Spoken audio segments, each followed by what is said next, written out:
സ്വാശ്രയ വിഷയത്തിൽ മുഖ്യമന്ത്രി പ്രതിപക്ഷ നേതാക്കളുമായി കൂടിക്കാഴ്ച നടത്തി. മാനേജ്മെന്റുകളുമായുള്ള ചർച്ചയ്ക്ക് ശേഷം സമരത്തിൽ തീരുമാനമെന്ന് രമേശ് ചെന്നിത്തല.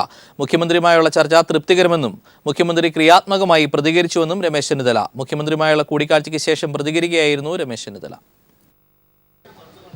മുഖ്യമന്ത്രി വളരെ പോസിറ്റീവായിട്ടാണ് പറഞ്ഞത്. അദ്ദേഹത്തിനിപ്പം സ്വകാര്യ മാനേജ്മെൻറ്റുകൾ ഫീസ് കുറയ്ക്കുന്നതിനെ മുഖ്യമന്ത്രി എന്തിനാണ് എതിർക്കുന്നത്? അദ്ദേഹത്തിന് എതിർപ്പില്ല എന്ന് പറഞ്ഞു. അല്ല, പരിഹാരം ഉൾപ്പെടെയുള്ള കാര്യങ്ങളിൽ അതും പരിഹാരവും വരുമല്ലോ. അവരത് കുറയ്ക്കുമ്പം സ്വാഭാവികമായിട്ടും പരിഹാരത്തിൻ്റെ കാര്യം അതിൽ വരുമല്ലോ. അപ്പം അത്തരം കാര്യങ്ങളെല്ലാം നാളെ ചർച്ച ചെയ്യാമെന്നാണ് സൂചിപ്പിച്ചത്. ചർച്ച ചെയ്തൊരു പോസിറ്റീവായ തീരുമാനം ഉണ്ടാവുകയാണെങ്കിൽ അതിനനുസരിച്ച് മറ്റ് UDF കൂടിക്കൊണ്ട് ഞങ്ങൾ മറ്റ് നടപടികൾ സ്വീകരിക്കും. സ്വാശ്രയത്തിന്റെ പേരിൽ പ്രതിപക്ഷം നടത്തുന്ന സമരം അർത്ഥമില്ലാത്തതെന്ന് VS അച്യുതാനന്ദൻ. കഴിഞ്ഞ സർക്കാരിന്റെ അഴിമതികൾ ഈ സർക്കാർ പുറത്തു കൊണ്ടുവരികയാണ്. അതിൽ വിരളി പൂണ്ടാണ് പ്രതിപക്ഷം സമരം നടത്തുന്നതെന്നും VS പ്രതികരിച്ചു. LDF സർക്കാർ വിവിധ രംഗങ്ങളിൽ ജനങ്ങൾക്ക് ആശ്വാസം പകരുന്ന നടപടികളുമായി മുന്നോട്ട് പോകുകയാണ്.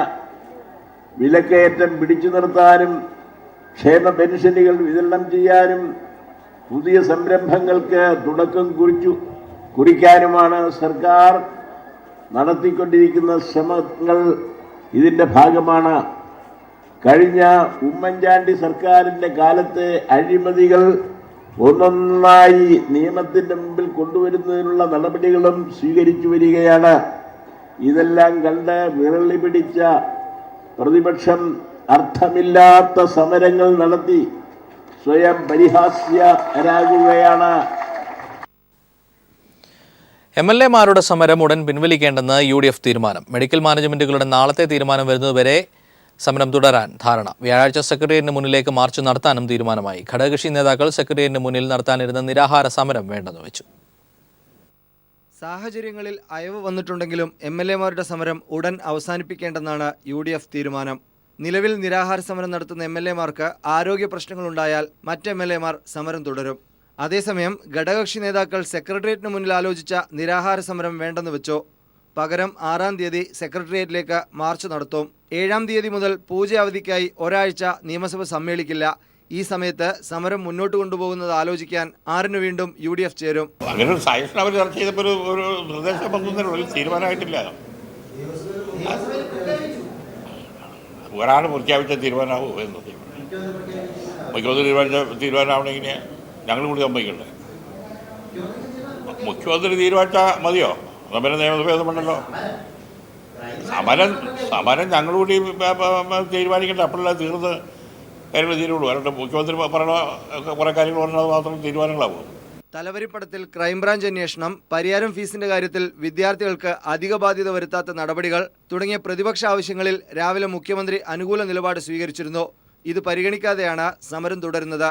News bureau, Thiruvananthapuram. തലവരിപ്പണ വിഷയത്തിൽ പ്രതിപക്ഷം ആവശ്യപ്പെട്ട ക്രൈംബ്രാഞ്ച് അന്വേഷണത്തിന് തയ്യാറെന്ന് മുഖ്യമന്ത്രി. സമരം അവസാനിപ്പിക്കാനുള്ള നിലപാടല്ല പ്രതിപക്ഷത്തിൻ്റെതെന്നും മുഖ്യമന്ത്രി. സ്വാശ്രയ വിഷയത്തിൽ ഇന്നും സഭയിൽ പ്രതിഷേധത്തെ തുടർന്ന് സഭ പ്രതിപക്ഷം ബഹിഷ്കരിച്ചു. സ്വാശ്രയ പ്രശ്നമുയർത്തി UDF MLA-മാർ നടത്തുന്ന നിരാഹാര സമരം അവസാനിപ്പിക്കുന്നതുവരെ സഭാ നടപടികളുമായി സഹകരിക്കേണ്ട എന്ന തീരുമാനത്തോടെയാണ് പ്രതിപക്ഷം ഇന്ന് സഭയിലെത്തിയത്. ചോദ്യോത്തരവേള റദ്ദാക്കി സമരം തീർക്കാനായി സ്പീക്കർ ഇടപെടണമെന്ന് പ്രതിപക്ഷ നേതാവ് രമേശ് ചെന്നിത്തല ആവശ്യപ്പെട്ടു. സമവായ ശ്രമം നടത്താമെന്നും നിരന്തരം സഭ തടസ്സപ്പെടുത്തരുതെന്നും സ്പീക്കർ അഭ്യർത്ഥിച്ചെങ്കിലും പ്രതിപക്ഷം സഹകരിച്ചില്ല.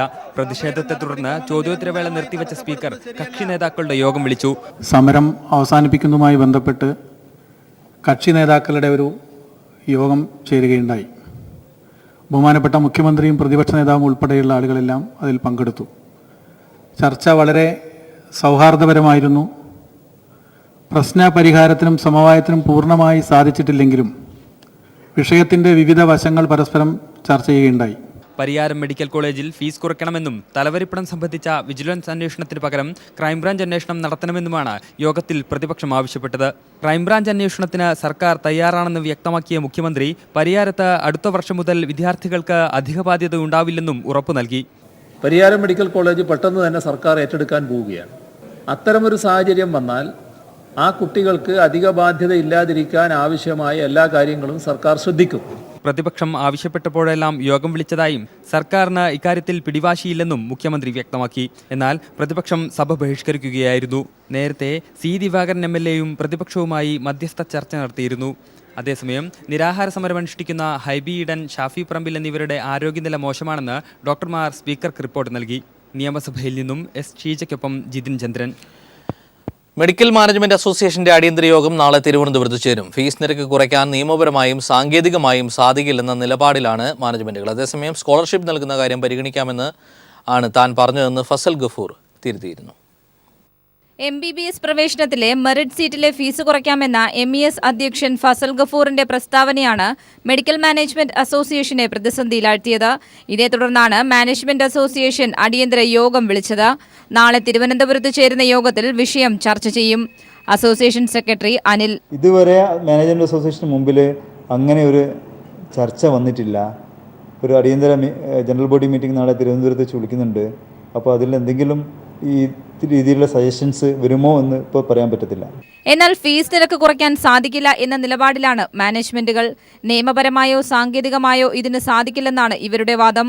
ഒപ്പം ഭൂരിപക്ഷം കോളേജുകളും പ്രവേശനം പൂർത്തിയാക്കുകയും ക്ലാസുകൾ ആരംഭിക്കുകയും ചെയ്തു കഴിഞ്ഞു. മറ്റുള്ളവർ പ്രവേശനത്തിന്റെ അന്തിമ ഘട്ടത്തിലും. എന്നാൽ മെറിറ്റ് സീറ്റിൽ സ്കോളർഷിപ്പ് നൽകുന്ന കാര്യം പരിഗണിക്കാമെന്നതാണ് താൻ പറഞ്ഞതെന്ന് ഫസൽ ഗഫൂർ പ്രതികരിച്ചു. നിയമപരമായിട്ട് കുറക്കാൻ പറ്റുകയില്ല. സുപ്രീം കോടതിയിൽ പോയിട്ട് അംഗീകാരം വാങ്ങിച്ചൊരു കരാറിന്. അപ്പൊ ആ നിലക്ക് അവിടെ നമ്മൾ ഫീസ് കുറക്കുക എന്നുള്ള സംഭവം നടക്കുന്നില്ല. മറിച്ച് എന്തെങ്കിലും പാവപ്പെട്ട വിദ്യാർത്ഥികൾക്ക് വേണ്ടി ചെയ്യാൻ തയ്യാറാണെന്നാണ് പറഞ്ഞിട്ടുണ്ടാവും. അതേസമയം കണ്ണൂർ കരുണ മെഡിക്കൽ കോളേജുകളിലെ പ്രവേശനം റദ്ദാക്കിയ സാഹചര്യത്തിലാണ് യോഗം ചേരുന്നതെന്നാണ് മാനേജ്മെന്റ് അസോസിയേഷനിലെ ഒരു വിഭാഗം ഭാരവാഹികൾ അറിയിച്ചിട്ടുള്ളത്. News bureau, Thiruvananthapuram. മാൾട്ട രോഗം ബാധിച്ച കന്നുകാലികളെ ദയാവധത്തിന് വിധേയമാക്കി. 90 കന്നുകാലികളെയാണ് മണ്ണാർക്കാട്ട് ഇന്ന് ദയാവധം ചെയ്തത്. കൂടുതൽ വിവരങ്ങളുമായി ലതീഷ് ചേരുകയാണ്. ലതീഷ്, നേരത്തെ ദയാവധത്തിന് അനുമതി തടസ്സങ്ങളൊക്കെ വാർത്തയായിരുന്നു. ഏറ്റവും പുതിയ വിവരങ്ങൾ എന്താണ്? ജോർജറ്റ്, ഇന്ന് രാവിലെ 9 മണി മുതൽ വൈകിട്ട് 6 മണി വരെ നടന്ന ഒരു ഓപ്പറേഷന്റെ ഭാഗമായിട്ടാണ് 90 കന്നുകാലികളെയും 2 ആടുകളെയും മാൾട്ടാപ്പനി ബാധിച്ച ഇപ്പോൾ ദയാവധത്തിന് വിധേയമാക്കിയിരിക്കുന്നത്. ഹൈ ഡോസ് അനസ്തേഷ്യ മരുന്ന് കുത്തിവെച്ചാണ് ഇവയെ വേദന ഇല്ലാതെ ദയാവധം നടത്തിയത്. ഉച്ചയ്ക്ക് 2 മണി വരെ 9 മണി മുതൽ 2 മണി വരെ ആരംഭിച്ച ഒരു ഓപ്പറേഷനിലാണ് ഈ ഇത്രയും കന്നുകാലികളെ കൊന്നൊടുക്കിയത്. അതിനുശേഷം 3 മീറ്റർ ആഴത്തിൽ 90 മീറ്റർ നീളത്തിലുള്ള വലിയ ട്രഞ്ച് ഇതിനെ സംസ്കരിക്കുന്നതിനായി കഴിഞ്ഞ 2-3 ദിവസമായി അവിടെ തയ്യാറാക്കിയിരുന്നു. ഇതിൽ കുമ്മായവും അതേപോലെ തന്നെ മണ്ണും ചേർത്ത് ഇവയെ അടക്കം ചെയ്യുകയായിരുന്നു. തികച്ചും ശാസ്ത്രീയമായ രീതിയിലാണ് ഇവയെ ദയാവധം നടത്തിയതും അതേപോലെ തന്നെ സംസ്കരിച്ചതുമെന്ന് വെറ്റിനറി സർവകലാശാല അധികൃതർ, തിരുവിതാംകുന്ന് ഫാമിലെ അധികൃതർ അറിയിച്ചിട്ടുണ്ട്. ഈ ദയാവധത്തിന് വയനാട് വെറ്റിനറി ഗവേഷണ കേന്ദ്രത്തിന്റെ മേധാവി ഡോക്ടർ കെ ദേവത നേതൃത്വം വഹിച്ചു. 10 ടീമായി 9 പേരടങ്ങുന്ന 10 ടീമാണ് ഇത്രയും കന്നുകാലികളെ ദയാവധത്തിന് വിധേയമാക്കിയത്. രോഗം ബാധിച്ച എല്ലാ കന്നുകാലികളെയും ദയാവധത്തിന് വിധേയമാക്കിയോ? ഫാമിലിയിലെ മറ്റ് കന്നുകാലികളിലേക്ക് രോഗം പകരാതിരിക്കാനുള്ള നടപടികൾ സ്വീകരിച്ചിരുന്നോ? ഇത്തരം പ്രതിരോധ നടപടികൾ നേരത്തെ തന്നെ സ്വീകരിച്ചിരുന്നു. ഈ ബ്രൂസലോസിസ് അഥവാ മാൾട്ടാപ്പനി ബാധിച്ചു കഴിഞ്ഞാൽ ദയാവധത്തിന് വിധേയമാക്കുകയല്ലാതെ മറ്റു മാർഗമില്ല. അതുകൊണ്ട് തന്നെ രോഗബാധിതയായ കന്നുകാലികളെ നേരത്തെ തന്നെ പ്രത്യേക സംവിധാനത്തിലേക്ക് മാറ്റിയിരുന്നു. അതുകൊണ്ട് തന്നെ മറ്റു കന്നുകാലികൾക്ക് രോഗം പകരാതിരിക്കാനുള്ള പ്രതിരോധ കുത്തിവയ്പ്പും എടുത്തതായാണ് തിരുവിതാംകുന്ന് ഫാം അധികൃതർ അറിയിച്ചത്. നേരത്തെ ഇത് സംബന്ധിച്ച് നമുക്ക് ജോർജറ്റ് നേരത്തെ സൂചിപ്പിച്ച പോലെ തന്നെ മണ്ണുത്തി വെറ്റിനറി സർവകലാശാല ആസ്ഥാനത്തേക്ക് ഇവയെ കൊണ്ടുപോകുന്നതുമായി ബന്ധപ്പെട്ട് കേന്ദ്ര മൃഗക്ഷേമ ബോർഡ് ചില എതിർപ്പുകൾ ഉന്നയിച്ചിരുന്നു. അതിന്റെ അടിസ്ഥാനത്തിലാണ് അവിടേക്ക് കൊണ്ടുപോകാൻ കഴിയാത്ത സാഹചര്യം ഉണ്ടായത്. അതിനുശേഷം സർവകലാശാലയിൽ ചേർന്ന വിദഗ്ധ സംഘത്തിന്റെ യോഗം തിരുവിതാംകുന്ന് ഫാമിൽ തന്നെ ദയാവധം നടത്തി അവിടെ സംസ്കരിക്കാനുള്ള തീരുമാനമെടുക്കുകയായിരുന്നു. ഇതിന്റെ അടിസ്ഥാനത്തിലാണ് ഇന്നിപ്പോൾ ദയാവധം നടത്തിയിരിക്കുന്നത്. ലതീഷാണ് വിവരങ്ങൾ നൽകിയത്. കണ്ണൂർ കൂത്തുപറമ്പിൽ CPIM പ്രവർത്തകന് വെട്ടേറ്റു. കൈതേരി മേഖലാ ജോയിന്റ് സെക്രട്ടറി അനൂപിനാണ് വെട്ടേറ്റത്. ഓട്ടോയിൽ യാത്രക്കാരെയും കൊണ്ടുവരവേ തൊക്കിലങ്ങാടിയിൽ ഓട്ടോ തടഞ്ഞു നിർത്തി ആക്രമിക്കുകയായിരുന്നു. അനൂപിന്റെ തലയ്ക്കും കൈക്കും വെട്ടേറ്റിട്ടുണ്ട്. അനൂപിനെ തലശ്ശേരി സഹകരണ ആശുപത്രിയിൽ പ്രവേശിപ്പിച്ചു. കഴിഞ്ഞ ഒരാഴ്ചയായി സമാധാനം നിലനിൽക്കെയാണ് കണ്ണൂരിൽ CPIM പ്രവർത്തകന് നേരെ ആക്രമണം നടത്തിയത്. തമിഴ്നാടിന് വെള്ളം നൽകാമെന്ന പ്രമേയം കർണാടക നിയമസഭ പാസാക്കി. കൃഷി ആവശ്യങ്ങൾക്കും വെള്ളം നൽകാമെന്നാണ് പ്രമേയം. കുടിവെള്ളത്തിന് മാത്രമേ വെള്ളം നൽകൂ എന്ന് നേരത്തെ പാസാക്കിയ പ്രമേയം നിയമസഭ റദ്ദാക്കി. ഹൈക്കോടതിയിൽ അഭിഭാഷകരും മാധ്യമപ്രവർത്തകരും തമ്മിലുള്ള തർക്കം പരിഹരിക്കുന്നതിന്റെ ഭാഗമായി അഡ്വക്കേറ്റ് ജനറൽ ചീഫ് ജസ്റ്റിസുമായി കൂടിക്കാഴ്ച നടത്തി. മുഖ്യമന്ത്രി പിണറായി വിജയന്റെ നിർദ്ദേശപ്രകാരമായിരുന്നു കൂടിക്കാഴ്ച. മാധ്യമങ്ങൾക്ക് ഹൈക്കോടതിയിൽ യാതൊരു വിലക്കുമില്ലെന്ന് ചീഫ് ജസ്റ്റിസ് പറഞ്ഞതായി അഡ്വക്കേറ്റ് ജനറൽ അറിയിച്ചു. കഴിഞ്ഞ ദിവസം ചേർന്ന യോഗത്തിലുണ്ടായ ധാരണകൾ നിലനിൽക്കുന്നതായും AG പറഞ്ഞു. തർക്കം പരിഹരിക്കാൻ ശ്രമങ്ങൾ തുടരുമെന്നും advocate general CP Sudhakara Prasad വ്യക്തമാക്കി. കനകമലയിൽ IS ബന്ധത്തിന്റെ പേരിൽ ഇന്നലെ പിടിയിലായ 6 പേരെ NIA കസ്റ്റഡിയിൽ വിട്ടു. പിടിയിലായവർ ഭീകരാക്രമണത്തിന് പദ്ധതിയിട്ടിരുന്നതായി NIAക്ക് തെളിവുകൾ ലഭിച്ചു. പിടിയിലായത് ISന്റെ കേരള ഘടകമായി പ്രവർത്തിച്ചിരുന്ന സംഘമെന്ന് NIA. 12 അംഗ സംഘത്തിലെ 6 പേർ വിദേശത്താണെന്നും NIA കണ്ടെത്തി. ഇതിനിടെ സംഘവുമായി ബന്ധമുള്ള ഒരാളെ ഇന്ന് തിരുനെൽവേലിയിൽ പിടികൂടി. കടയനല്ലൂർ സ്വദേശി സബഹാനിയാണ് പിടിയിലായത്. IS ബന്ധം ആരോപിക്കപ്പെട്ട് സാലിഖ് മുഹമ്മദ് പിടിയിലായത് വിശ്വസിക്കാനാകുന്നില്ലെന്ന് തൃശൂർ ചേലക്കരയിലെ സുഹൃത്ത് പ്രബിൻ. കുട്ടിക്കാലത്ത് ദേശസ്നേഹിയായിരുന്ന സാലിഹിന് തീവ്രവാദ ബന്ധമുണ്ടെന്ന വിവരമറിഞ്ഞ് ചേലക്കരയിൽ സാലിഖ് വർഷങ്ങൾക്ക് മുമ്പ് താമസിച്ചിരുന്ന പ്രദേശത്തുള്ളവരും ഞെട്ടലിലാണ്. കേട്ടപ്പോൾ എന്താ പറയുക, അവനെ കുറിച്ച് ഇങ്ങനെ കേട്ടിട്ട് ഇങ്ങനെ അറിഞ്ഞപ്പോൾ തന്നെ അത് എന്താ പോലെ നമുക്ക് കേട്ടപ്പോൾ. കാരണം പഠിക്കുന്ന കാലത്ത് അവ അത്രയ്ക്കും എന്താ പറയുക, നമ്മുടെ ഇരിക്കുമ്പോൾ അവൻ ഇന്ത്യനെ കുറിച്ച് അത്രയും പൊക്കി പറഞ്ഞ ആളാണ്. ഇപ്പോഴും വിശ്വസിക്കാൻ പറ്റിയിട്ടില്ല. കാരണം ചെറുപ്പത്തിൽ തന്നെ കളിക്കുന്ന സമയത്ത് നമ്മൾ ഇന്ത്യ ബാക്കി കളി കാണുമ്പോൾ തന്നെ അവ ഓരോന്നും പാകിസ്ഥാനെ കുറ്റം പറയുമ്പോൾ നമ്മൾ ആ ഒരു ഇത് നമുക്കുണ്ടായിരുന്നു. പക്ഷെ അവ ഇങ്ങനെ തീവ്രവാദ പ്രവർത്തനത്തിലേക്ക് വന്നു എന്ന് പറയുമ്പോൾ ഏറ്റവും കൂടുതൽ ഇതായിരിക്കും നമ്മളാണ്. കാരണം അങ്ങനെ ഉണ്ടാവാത്ത ഒരാളാണ്. കോഴിക്കോട് കുറ്റ്യാടിയിലെ 2 പേരെ തീവ്രവാദ ബന്ധമുണ്ടെന്ന സംശയത്തെ തുടർന്ന് NIA അറസ്റ്റ് ചെയ്തതിന്റെ ഞെട്ടലാണ് നാട്ടുകാർ. തീവ്രവാദ സംഘടനകളുമായി ബന്ധമുണ്ടെന്ന് തെളിഞ്ഞാൽ ഇവരെ മാതൃകാപരമായി ശിക്ഷിക്കണമെന്നും നാട്ടുകാർ പറയുന്നു.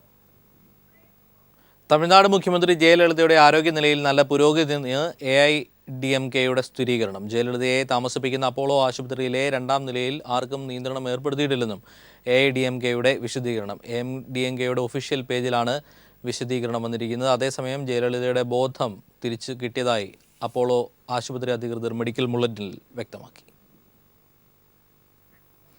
വാങ്ങൽ നികുതി അടയ്ക്കണമെന്നാവശ്യപ്പെട്ട് വാണിജ്യ നികുതി വകുപ്പ് നോട്ടീസ് അയക്കുന്ന നടപടിക്കെതിരെ സ്വർണ്ണ വ്യാപാരികൾ രംഗത്ത്. 2014 ധനകാര്യ നിയമം ഭേദഗതി ചെയ്തപ്പോഴുണ്ടായ പിശക് മൂലമാണ് സ്വർണ്ണ വ്യാപാരികൾ വാങ്ങൽ നികുതി അടയ്ക്കണമെന്ന് കാട്ടി വാണിജ്യ നികുതി വകുപ്പ് നോട്ടീസ് അയക്കുന്നതെന്ന് കേരള ജുവലേഴ്സ് കോർഡിനേഷൻ കമ്മിറ്റി ഭാരവാഹികൾ പറഞ്ഞു. സർക്കാർ ഇക്കാര്യത്തിൽ ഉടൻ ഇടപെട്ട് പരിഹാരം കാണണമെന്നും ഭാരവാഹികൾ വാർത്താസമ്മേളനത്തിൽ ആവശ്യപ്പെട്ടു. 2014 മുതലുള്ള വാങ്ങൽ നികുതി അടയ്ക്കണമെന്നാവശ്യപ്പെട്ടാണ് സ്വർണ്ണ വ്യാപാരികൾക്ക് വാണിജ്യ നികുതി വകുപ്പ് നോട്ടീസ് അയച്ചിരിക്കുന്നത്. ഇത് നിർത്തിവെക്കാൻ സർക്കാർ നടപടി സ്വീകരിക്കണമെന്ന് കേരളത്തിലെ സ്വർണ്ണ വ്യാപാര സംഘടനകളുടെ കോർഡിനേഷൻ കമ്മിറ്റി യോഗത്തിൽ ആവശ്യമുയർന്നു. കോടിക്കണക്കിന് രൂപ വരെയുള്ള നോട്ടീസുകളാണ് വ്യാപാരികൾക്ക് ലഭിച്ചിട്ടുള്ളത്. വാങ്ങൽ നികുതി അടച്ചാൽ ഈ മേഖലയിൽ നിന്ന് തങ്ങൾക്ക് പിന്മാറേണ്ടി വരുമെന്ന് coordination committee general secretary MP Ahmed പറഞ്ഞു. ഗവൺമെൻറ് തന്ന ഓപ്ഷൻ വെച്ച് കോമ്പൗണ്ട് ചെയ്ത് കൃത്യമായി കണക്ക് കാണിച്ച് കച്ചവടം ചെയ്യുന്ന വ്യാപാരികളെ സംബന്ധിച്ചിടത്തോളം ഇതൊരു വലിയ ബാധ്യതയായിരിക്കണം. 2014 ധനകാര്യ നിയമം ഭേദഗതി ചെയ്തപ്പോഴുണ്ടായ പിശക് മൂലമാണ് വാങ്ങൽ നികുതി നൽകണമെന്ന് കാട്ടി നോട്ടീസ് അയച്ചിരിക്കുന്നത്. ഈ പിഴവ് ഇപ്പോഴത്തെ നിയമസഭാ സമ്മേളനത്തിൽ തന്നെ തിരുത്താൻ സർക്കാർ നടപടി സ്വീകരിക്കണമെന്നും ഭാരവാഹികൾ വാർത്താസമ്മേളനത്തിൽ ആവശ്യപ്പെട്ടു. സ്വർണ്ണാഭരണ വ്യവസായ മേഖലയെ സംരക്ഷിക്കേണ്ട ബാധ്യത സർക്കാരിനും രാഷ്ട്രീയ കക്ഷികൾക്കും പൊതുജനങ്ങൾക്കും ഉണ്ടെന്നും ഭാരവാഹികൾ ചൂണ്ടിക്കാട്ടി. News bureau, Thiruvananthapuram.